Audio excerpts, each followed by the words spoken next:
Jumpa lagi di Cerita Lensa.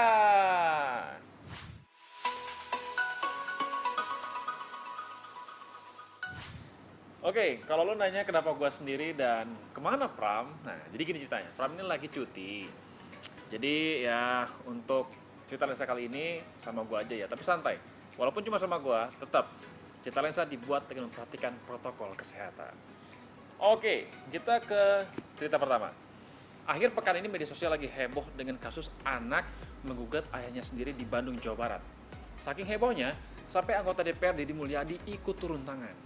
Kayak gimana sih kronologisnya? Jadi gini, ada seorang kakek namanya Koswara, usia 85 tahun, punya 6 anak. Jadi dia ini punya tanah, kemudian anak kedua nyewa tanah tersebut untuk dibuat jadi toko.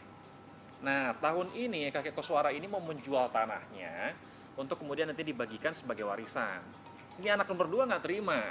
Akhirnya dia menuntut ayahnya ini dengan uang 3 miliar.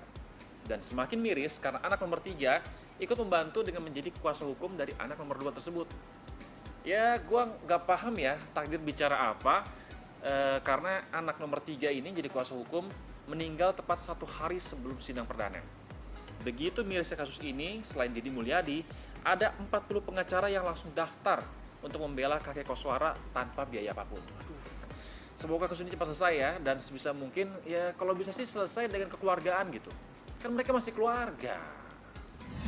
Ya, minggu ini bencana juga masih terus menghantui sejumlah wilayah di tanah air. Dari gempa di Majene Mamuju, terus ada longsor di Sumedang, dan banjir di Kalimantan Selatan. Gempa di Sulawesi Barat, menurut data terakhir dari BNPB, menelan 91 korban jiwa, hilang 3 orang, dan ribuan orang luka-luka. Longsor di Sumedang menewaskan 40 jiwa, sementara banjir di Kalsel hingga 20 Januari kemarin tercatat 21 orang meninggal dan lebih dari 63.000 jiwa mengungsi. Kalau udah gini nih, baru kan kita kepikiran soal pentingnya menjaga keseimbangan alam. Sedih deh Nah, yang ini nggak kalah heboh nih. 21 Januari, Bupati Sleman positif COVID-19. Padahal seminggu sebelumnya, dia baru jadi vaksin. Lah, kok bisa ya? Oke, biar pada paham nih ya, kalau lo habis divaksin, itu bukan berarti saat itu juga lo langsung aman dari COVID-19. Biar jelasnya, kita dengerin kata dokter yang baru jadi vaksin. Vaksin menciptakan sistem kekebalan tubuh kita secara spesifik atau khusus untuk dapat melawan penyakit tertentu. Nah, tubuh kita ini memang memiliki sistem imun yang berfungsi melindungi tubuh dari serangan virus atau bakteri. Tapi, sistem imun ini membutuhkan pengenalan terhadap jenis-jenis kuman yang bisa menyebabkan penyakit. Sehingga apabila di kemudian hari virus atau bakteri itu masuk ke dalam tubuh kita, maka kita sudah siap untuk melawan dan akhirnya dapat mencegah timbulnya penyakit tersebut. Oke, jadi jelas ya, fungsi vaksin itu baru bisa lo rasain manfaatnya sama tubuh lo nanti setelah lo divaksin putaran kedua dan menunggu beberapa saat tergantung tiap orang beda-beda cepat atau lambatnya.